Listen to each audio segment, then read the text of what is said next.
This video is about heading out into the wild, chasing golden hour and photographing everything that nature has to offer. No fixed plans, no species in particular, just a camera and the will to explore. Do it long enough and rarity will reveal itself. What I'm about to show you hasn't been captured before on camera until now. Stay tuned for the photographs and the many stories behind them.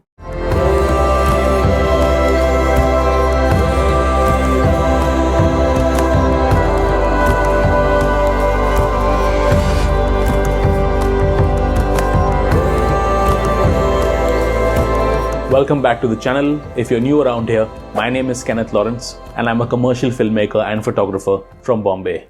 During my time of work, somewhere out on a wild adventure is where you'll find me.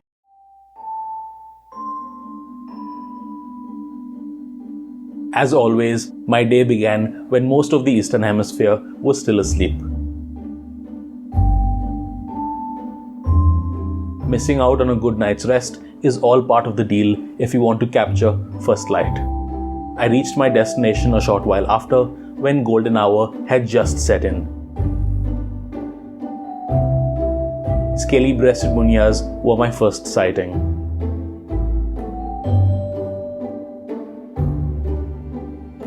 These seeds of wild grass make for a sumptuous breakfast.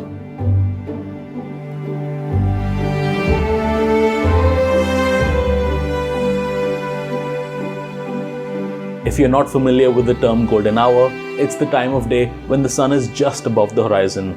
It's the first hour of direct light after sunrise and the last hour of direct light before sunset. Depending on the seasons and where you live, golden hour could last a little longer or a little shorter.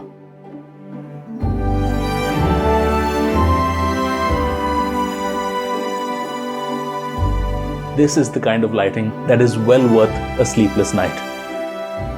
The deep warm hues and diffused intensity completely romanticize the visuals, transforming a good photograph into a great one.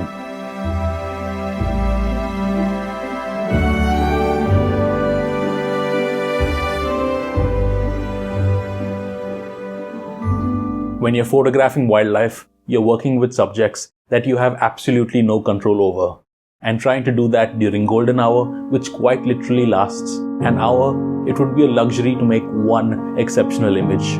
This time I was incredibly fortunate to photograph an entire sequence between predator and prey, and it all happened before golden hour had finished. Right off the side of the road was a tree with a bunch of buyer weavers' nests, and there was a loud commotion coming from one of them.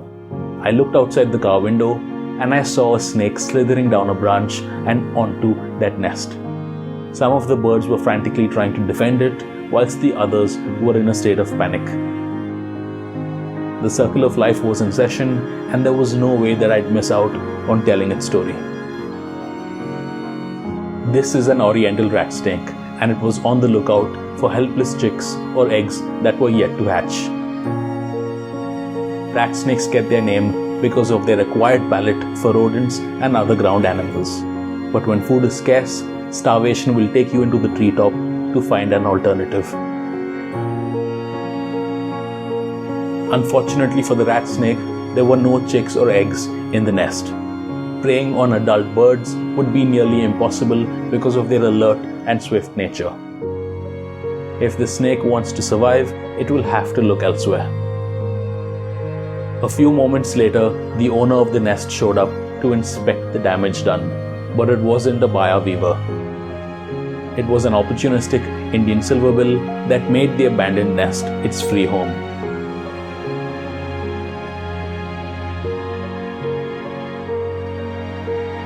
This invasion lasted less than a minute, and I had to make the difficult decision of choosing between still photography or filming the entire event. I went with still photography to capture as many moments as possible and create a photo series. A fellow photographer happened to roll a bit of video, and she was kind enough to share it with me.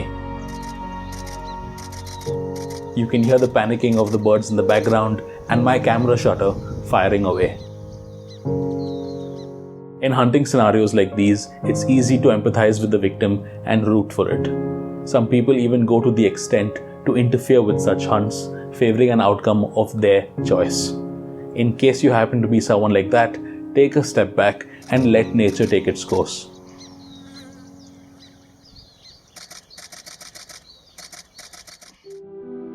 I showed these images to a few naturalists and established wildlife photographers, and none of them have seen a visual documentation of an Oriental rat snake hunting in the treetop. I couldn't find any images on the internet either, and that makes the photographs you just saw one of the first, if not the first, to be properly captured on camera. As the light was beginning to get harsher, it was time to explore new locations in the countryside and see what they had to offer.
I visited the grasslands once more to make the most of my day far from home.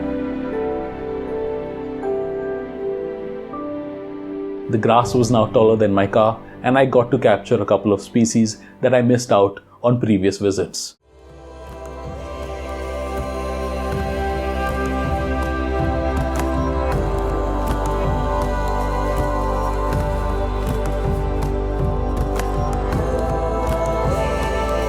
With the sky getting overcast, there was no golden hour in the evening. But that didn't matter because my day had been more fruitful than I could have imagined it to be. The early migration of the Siberian STONECHAT can only mean one thing: winter is coming. Going back to the rat snake hunt, it was more than just a case of luck. Of course, I was in the right place at the right time, but getting there has taken countless weeks, months, and more. To be able to experience and capture rare events, you have to spend as much time in the outdoors as possible. You don't need to go to national parks or other fancy locations. Just keep your eyes and ears open and you'll find what you're looking for right across the street. If you enjoyed this video, then give it a thumbs up and subscribe for more. Your support is going to help me build this channel and community and take it a long, long way. See you in the next one.